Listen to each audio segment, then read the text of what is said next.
All right, our next guest and final guest of the day, Sheila Robertson. The book is Fairhaven Forest. The adventure begins, and it's published by Tate Publishing. You can go to tatepublishing.com, amazon.com, barnesandnoble.com, and welcome to the show.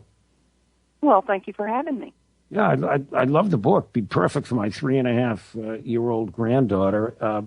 Great story. I love these stories for kids. And you know what's interesting? When you write a story like this, it's just as much fun and entertainment is for an adult when he or she reads it to the kid. Do you notice? Well, you do notice that. Yes, I notice that all the time. It's great, especially grandparents. Yeah, it brings us back to our childhood. So, talk about the book. Where did the idea emanate from? Do you have a writing background, Sheila? Well, yes, I do have my college education. I did have English as a minor, and I've been writing stories since I was a teenager.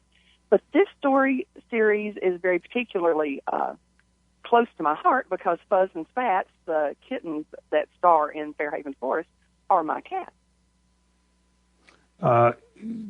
So it was easy for you to come up with using kittens and as opposed to other animals because it actually directly is involved you in your own life. How difficult was it to write the book and based upon deciding what if you want to call it a plot line, but the journey, the story, did you manufacture it as you went along or did you have a pre-concept of what it would be? Well, I actually have live models, and the books that I write about Fuzz and Spats, the Fairhaven Forest series, each book is based on something that they've actually done.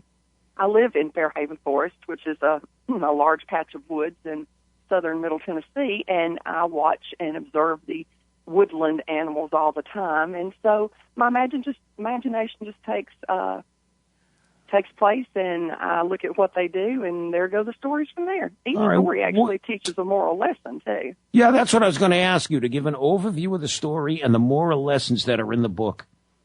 Yes. The first book's moral lesson is obedience and listening, and I find parents and grandparents really like this book. Fuzz and Spats wander too far from the house one night or one afternoon. They get lost in the woods.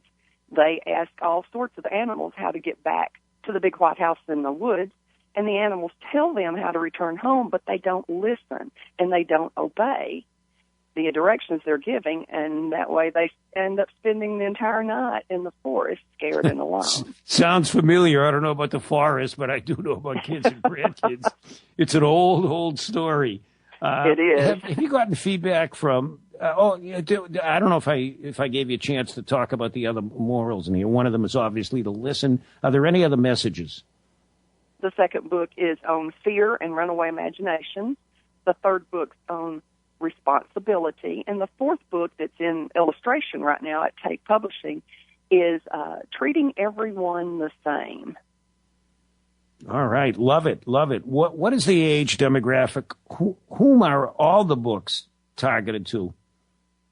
They're targeted for preschool up to about third or fourth grade. I find little girls like them all the way up to fourth and fifth grade, but little boys lose interest in kittens usually around second grade. I understand. I mean, I think I just heard yesterday or the day before that the most popular pets written about and in the country are actually kittens. Oh, that's nice. Yeah, so there you go. You can add that in there. Maybe you can put a little footnote. What kind of feedback have you gotten from people who have read the book that aren't in your immediate family? You know what happens when you show it to your mother, your father, your spouse, your kids. They're going to love it, even if it's... What about other people? I've gotten a lot of feedback from teachers. I have a school program, and I go into schools as far as I can travel from home and do the program. And the teachers have given me feedback that they actually love it. They love the moral. The lesson really sticks with the children because it's entertaining at the same time as being educational.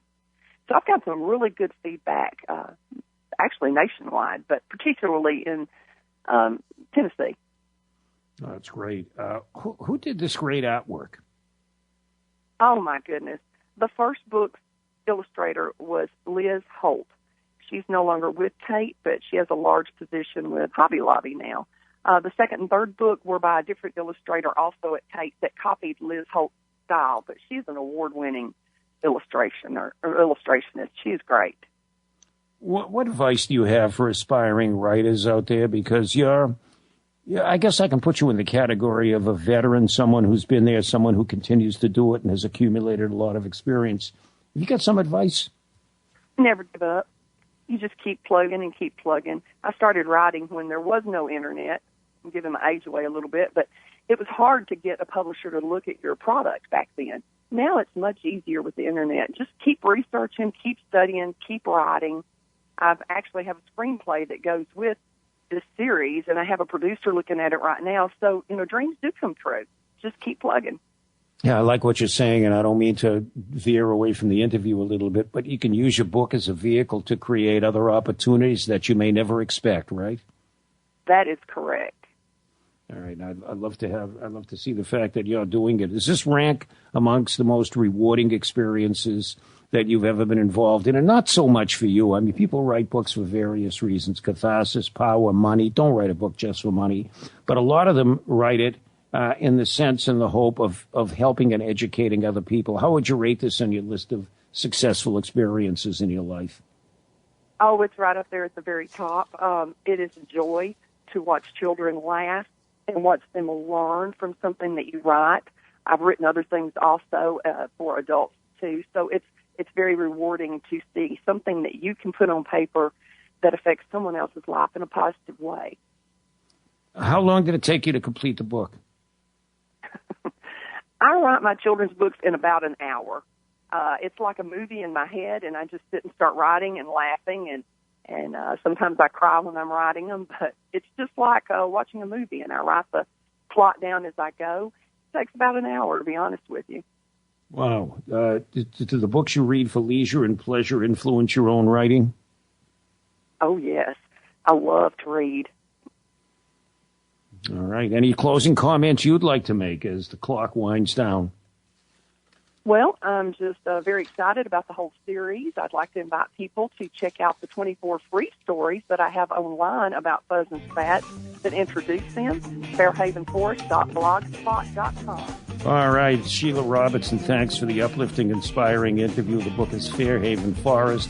The adventure begins. Tate Publishing. Thank you, Sheila. Thank everyone for listening. Back here tomorrow.